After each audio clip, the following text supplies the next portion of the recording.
Welcome to Dizzy Resolve. I'm Dr. Vicky Stewart, a dizziness recovery specialist with over 15 years of experience as a vestibular physiotherapist with a PhD in dizziness disorders. If you're living with chronic dizziness, whether it's vestibular migraine, triple PD, MDDS, anxiety-related dizziness, or something your doctors can't quite explain, you're in the right place. At Dizzy Resolve, we bring together science-backed education, real recovery stories, and a whole person approach. So you can move from confusion and fear to more clarity, calm, and confidence. You'll also hear from a range of experts across medicine, movement, mindset, and more, because lasting healing means looking at the whole picture.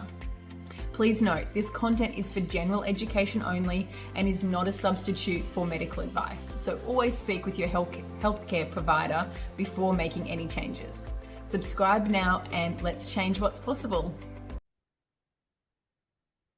Hello. Well, today I have Trav Gibson here, and I'm really excited to talk to Trav on camera because we've been talking off camera. But Trav is a past participant of the shift, and he went through the shift. It was around April 2024. So he is now, I think that's when he finished in April. So you've been finished the journey now for 18 months, and you reached out to me recently via email, letting me know where you're up to in life and what you've got coming, which we're going to share today. And I thought it was a great opportunity to jump on a call, do a recording so that you guys can see what's possible for your future as well. So thank you very much for being here, Trav. You're welcome. Nice to be here. Fabulous. So can you start by, can we just go over your story? Because obviously I remember some parts of it, and you probably remember some parts, not necessarily all of it as well. You Mm. put that behind you. Mhm. But can you just tell us, what was your vestibular story leading up to before coming into my world? Yep. Yeah, I'll do my best to summarize as there was a lot that went down. So I think it must have been around April 22-ish. I came back from a trip from Melbourne, woke up the next morning and was feeling completely out of it. Felt like I was in another world, in a dreamlike state. I was Mhm. spinning, all that sort of stuff. Um, Figured it was just because I had too big of a time in Melbourne and it was just residual from that. Just needed more sleep. I was a little bit worried, honest to be honest, but I just figured I'd sleep it off because I've never experienced this before. Was it Um, this full room spinning type vertigo at that point? I'd call it that. It was more like the derealisation and depersonalization sort of thing. I'd, I called it spinning. That's what I'd label it as. Yeah, because I couldn't stand up for more than about 5 seconds, so it definitely felt spinny. Yeah, had my rest for a couple of hours, woke up and it was still no better at all. And then the heart was racing, the panic was setting in. I was still telling myself everything's cool, everything will be fine. Um, Lasted about a day, I think, of not being able to get out of bed, not being able to stand for longer than a minute, not being able to talk. Just no words were coming out, and then I'd lose breath from trying to speak. Um, yeah, and then I was like, that's enough. I'm calling the ambulance. This is too much. Went to hospital. They did all their checks. And about 3 hours later, they saw me walk to the toilet actually, and they said, "Yeah, that's enough for us. We're going to let you go. We've tested. Everything's fine." And I was like, "Yeah, okay, cool." I tried to walk out of the hospital and still felt completely out of it. Could barely walk. So I spent the next 3 weeks in a spare room at my sister's house. So did they do tests with you in hospital at that first time? Not extensive tests, not extensive tests. Because I had a big night out of Melbourne. They figured we'll give him a Mhm. drip. It's probably from that. Um, all I can remember is the drip test. Maybe they did a couple of other basic tests, but nothing I can remember. Yeah, 3 weeks in my sister's spare room. Gradually got better. And then I saw a physiotherapist near the 3 week mark who ended up calling it BPPV. Gave me I forget the name of the test, but you'll know. Like an Epley maneuver or Yeah, something like that. And then four pike Dix test. 2 days later, she just sort of assumed it was that. And a couple of days later, I came pretty good. Um, and then I was not At too that bad. point, was the dizziness still constant, or was it coming and going? So it was constant from the start until the 3 weeks was up and gradually tapering off. By the end of the 3 weeks, I'd call it pretty much done. Yeah. And then there was about an 8 month period where I got back to life. I was like, okay, let's Mhm. try and get back to life. I was good enough, I was strong enough, fit enough. And then intermittently, every now and again, I'd get a feeling like I was, I'm going to say the word drunk or stoned, just out of it all of a sudden, and then and that'd last a few minutes, and then it'd go. And then there was one other sort of dizzy experience where I stood up too quick, and I was dizzy for way longer than I ever have been from standing up too quick. It was about 5 minutes. That was a week before I had another full-on um, life-changing episode. So I went for a surf one morning. I was feeling great. I had a great surf with a friend. We went for breakfast and a coffee afterwards, came home, and all of a sudden I started feeling nauseous, extremely tired. Laid down, woke up an hour later, and everything was back again, but about 10 times worse. I was extremely nauseous. I couldn't move without feeling sick. I didn't throw up the whole time, but like Yeah. on the verge of, um, and just felt more out of it than I did the first time. Mhm. And Uh, surfing wasn't an unusual thing for you, right? You're a no, surfer, I'm a so yeah, full-time surfer, yeah, and yes, full time surfer. ultimately it was something that helped me get better a few Mm. like months after this. So I, I don't think surfing was the issue. Yeah. Um, and then yeah, oh, from there I tried to play it cool. I tried to just sort of wait it out, waited a couple of days. I think I even tried to go back to work for a day, and that was no good. Yeah. That was no good at all. And once again, called the ambulance, and this time they did every test. I stayed for 3 days, had a drip in my arm. They'd wake me up at 2 in the morning, get me to stand up, check my blood pressure. They did numerous blood tests. I did an MRI, I did a CT potentially, but MRI. Yeah. Um, and then 3 days later, they called it disequilibrium. Thanks for coming. See you later. Good luck. And then away I went. And then I saw some doctors after that. I ended up seeing a few doctors to get a few opinions. Many Mhm. of them, many of them said vestibular neuritis. It can last up to 6 weeks. Yeah, you'll be fine, sort of thing. So I was more or less banking on that, but I was also like, all right, can't wait for the 6 week mark to come. And then 6 weeks came, and I was no better. If anything, I was worse. I had um, eye floaties by then. I had tinnitus or tinnitus, um, extreme fatigue, extreme anxiety. And I'll just pause you for a moment because this Yeah. is where it's so important for any health professionals watching this, that the power of their words really do matter, Mm. and the power of those time frames that are arbitrarily given. Mm.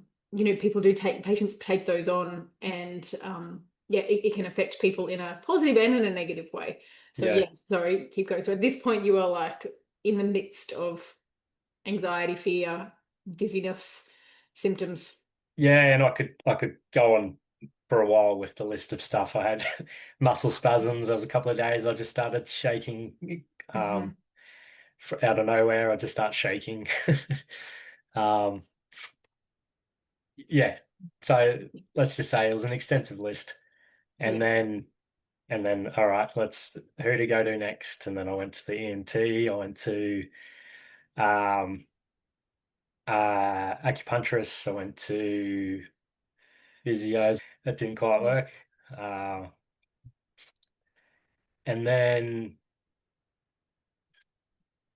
And then I think it came to the point of, I think the ENT might, I'm not too sure whether the ENT mentioned you guys or another doctor mentioned you guys.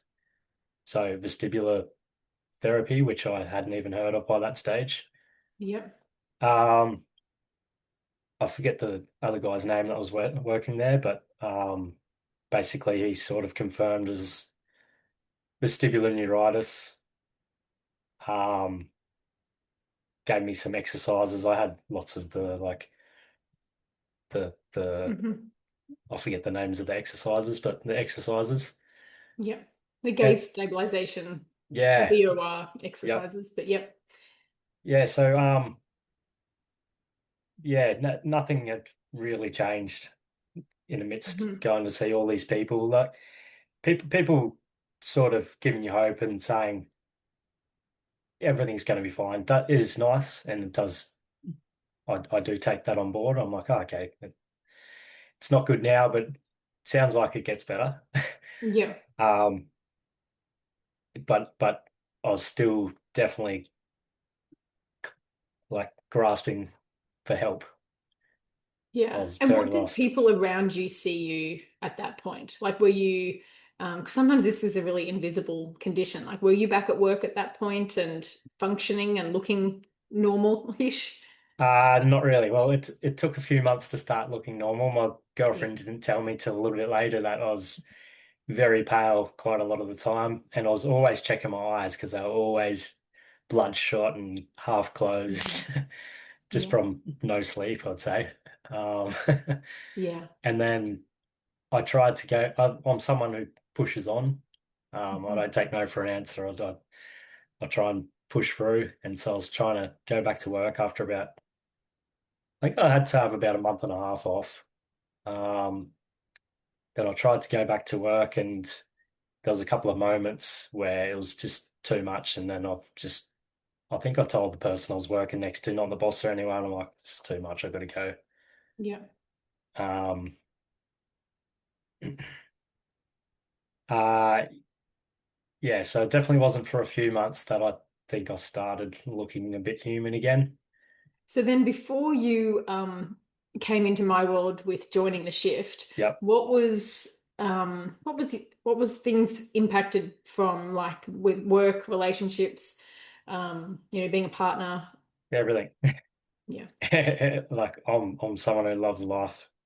I couldn't smile, I couldn't laugh. I didn't know how to laugh anymore. Like my libido was non-existent, just Mm. nothing. Um my girlfriend is so supportive. She was fantastic, but yeah, the problem was I thought I was letting her down as well. Um I she remember those conversations. yeah, Yeah. she's beautiful and says no, no, you're not, but it was still there. Yeah. Um I couldn't go out with friends. I wasn't going out at all. It Yeah. took a couple of months before I could, I don't know, go to a coffee shop, and then a few more months before I could go anywhere relatively busy. Um, So then I think your vestibular physio, who I know referred you to the shift, and mm, yep, at that's what I that was trying to point, get to. Yep, yeah, so you by this point you had tried vestibular physiotherapy, you'd yep, had all the tests with all the specialists, you had a diagnosis, but your symptoms weren't shifting. Is that sort of where we're at? And it was yep, affecting sort of every avenue of your life. that's right. Does that sum it up? Yeah. Yep, Okay. So yep. then, did you have any hesitations or doubts about before joining? I can't quite remember whether you were like, nah, let's just bring it on, or No, uh, yeah, I have a belief of how powerful our minds are and emotions and personality types and all those things. And all the other medical things I was trying weren't working. So I figured maybe this is the route. Let's just trust this is the route. yeah, yeah, yeah. Okay. And knowing that, like, it's a 10-week program now, but it was an 8-week program when you went through, so we've got a few extra things in it. But what, thinking back to those 18 plus months ago, what do you remember as the thing that clicked for you or that helped you in that time? And I know that the whole process of your healing continued on after those 8 weeks, but what was it that helped and changed for you in that shift process?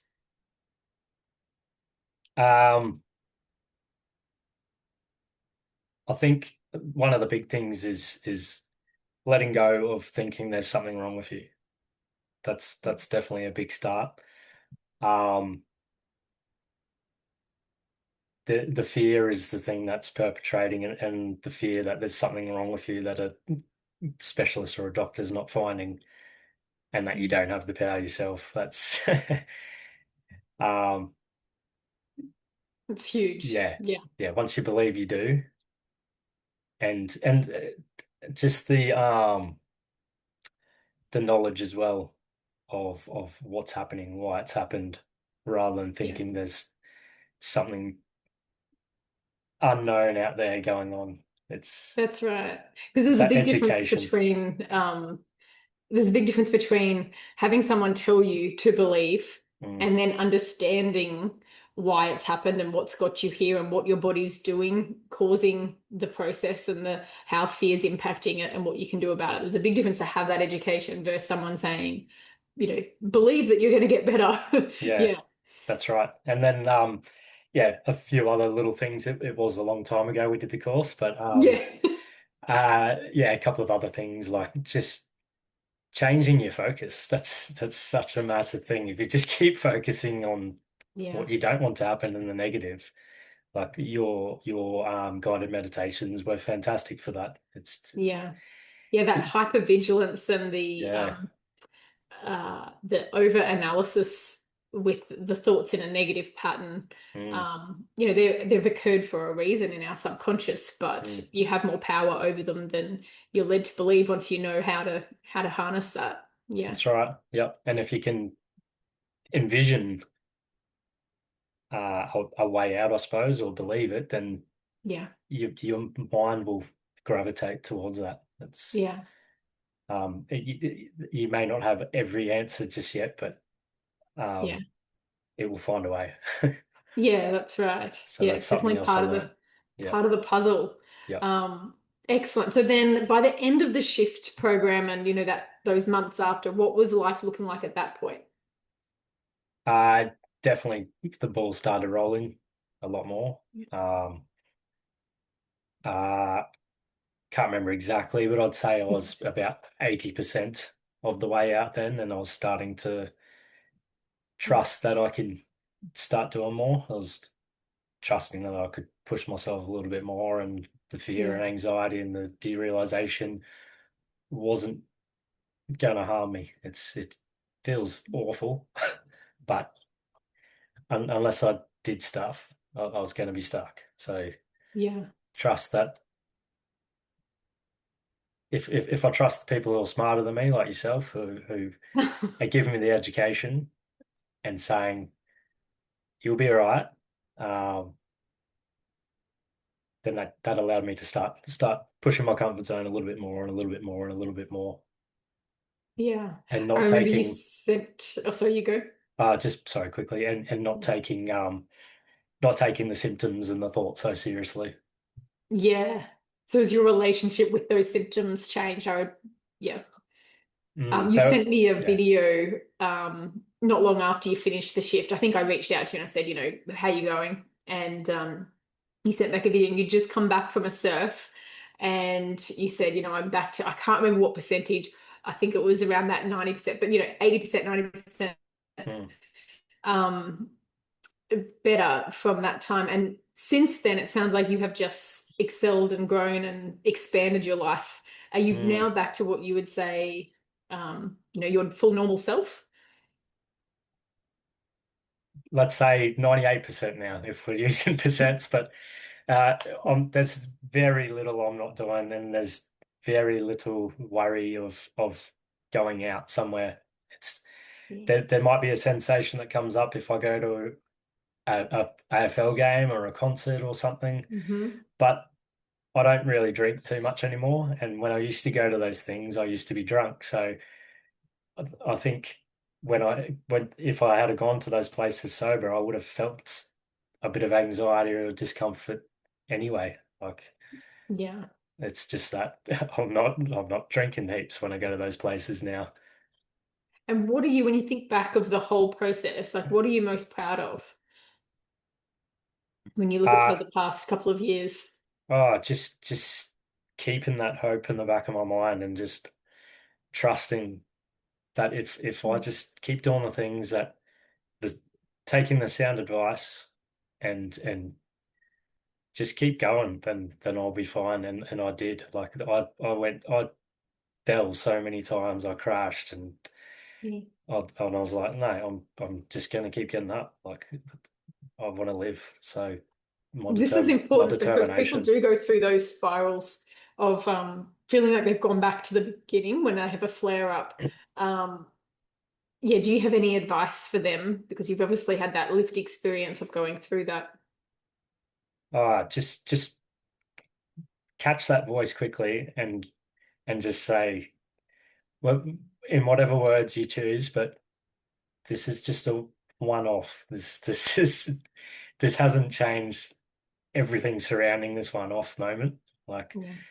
it, that happens to normal people in life that haven't gone through this. They have down days, they have down weeks, they have down moments. It doesn't change the overarching theme. It doesn't change the whole outlook Yeah. unless you focus on. If you focus on it, then your mind gravitates towards what you focus on. So this Yeah. this is Yeah. where you pick and choose your thoughts.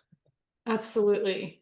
And I know that you've had you're having your own shift from a career sense. So you're a tradie, or us Aussies call tradies. Yep. Oh gosh, let me start again because us Australians Yep. Yeah, a lot of call slang there. tradespersons. There's a lot. Yeah. We shorten every word to make it so that the sentences are really hard to understand for other people in the world. So, can you tell us about your current work and about what you're also dabbling and moving into and what you're doing at the moment? Yep. So I've been a carpenter pretty much since I left school, so almost 20 years now. I had a little bit of time off to try a couple of other little things, but been in the trade industry for the majority of my after school life. So currently I'm a maintenance warranty technician who dabbles in a bit of everything. I'm a glorified handyman basically. Um, but then yeah, since since going through all this stuff and coming out the other side, even before this, I've always wanted to help people who are stuck in life, people who understand there's more out there, there's more for them, and they may be being held back by something. Mhm. So I've decided to do a holistic life coaching course as the first step Yeah. to help people in general just reclaim their lives and go after what they want to go after, help shift their mindsets and build resilience, all that sort of stuff. But then ultimately, there's another course I want to do based on the nervous system Yeah. um, and emotional regulation to incorporate into my coaching to help people with dizziness and other chronic sort of medically unexplained things going on in their lives and help them get get a way out. Yeah, I love this because there is more people than I think is proportionally appropriate that go on after the shift, and not even just going after the shift, but after going through a healing experience of some sort, that then get a pull for their own passion. And I'm a huge believer of everything happens for a reason, Mm. and that um, when we go through things and we allow it, then something will be on the other side of that we wouldn't have had that option of achieving or seeing in a certain way. I can think of even how I got into this work, and it was through my own personal family situation, from a health perspective. And when you're broaden your perspective and learn something new, and then other doors open for you. So I absolutely love that you are now ready to follow some of that passion and help other people. So yeah, Hats off to you, Trav. Well done. Thank you. Yeah, there's a great book by Ryan Halliday. I think it's Holiday. The Obstacle is the Way. Oh, write So that one down, yeah, people. so The obstacle is the way. making the obstacle your purpose, basically. Yeah, yeah, Mm. exactly. Because then when we can find our purpose and it doesn't, what's that saying? You'll never work another day of your life when you're doing something Yeah, that you love. yeah, that's And right. yeah, that's definitely how I feel where I'm at in Yep. my career. And I hope that you keep pushing that forward as well. Yeah, So yeah. to wrap up, and you can reach Trav by emailing me at the moment. Trav and I talked about this before coming on that we thought that would be the easiest way. So if you want to chat with Trav about coaching, then you can reach out to me to reach Trav. Um, but as a final takeaway for someone who is, they're plumb in the middle of it. They're thinking no one gets it. The medical world hasn't hit the nail on the head. That there's no hope. That they're scared. They can recognize that the fear increases their symptoms. Do you have any takeaway for them, or just one statement even that they can hold on to? If I even narrowed it to one word, I'd say just believe. Like believe Yeah. that there is another side. Don't get trapped in the stories of people who are stuck for X amount of time. Like there's just keep believing that there's a way, and it could be shit for a long time. It very well could be, but if ultimately you want to come out the other side and you have a reason to, then it will happen. Just just Yeah. believe that. Trust, Yeah, believe. I love that. yeah. Well, thank you so much for being willing to share so openly, even after all this time. And I know so many people will see themselves in your story, and I really appreciate you taking the time to do this. So thank you, Trav. My pleasure. Cheers.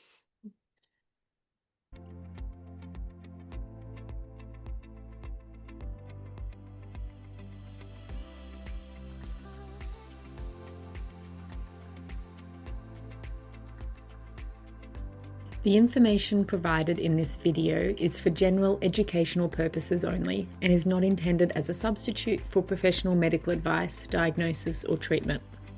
Always seek the guidance of your physician or other qualified health professional with any questions you may have regarding a medical condition or treatment, and never disregard professional medical advice or delay seeking it because of something you have seen or heard on Dizzy Resolve.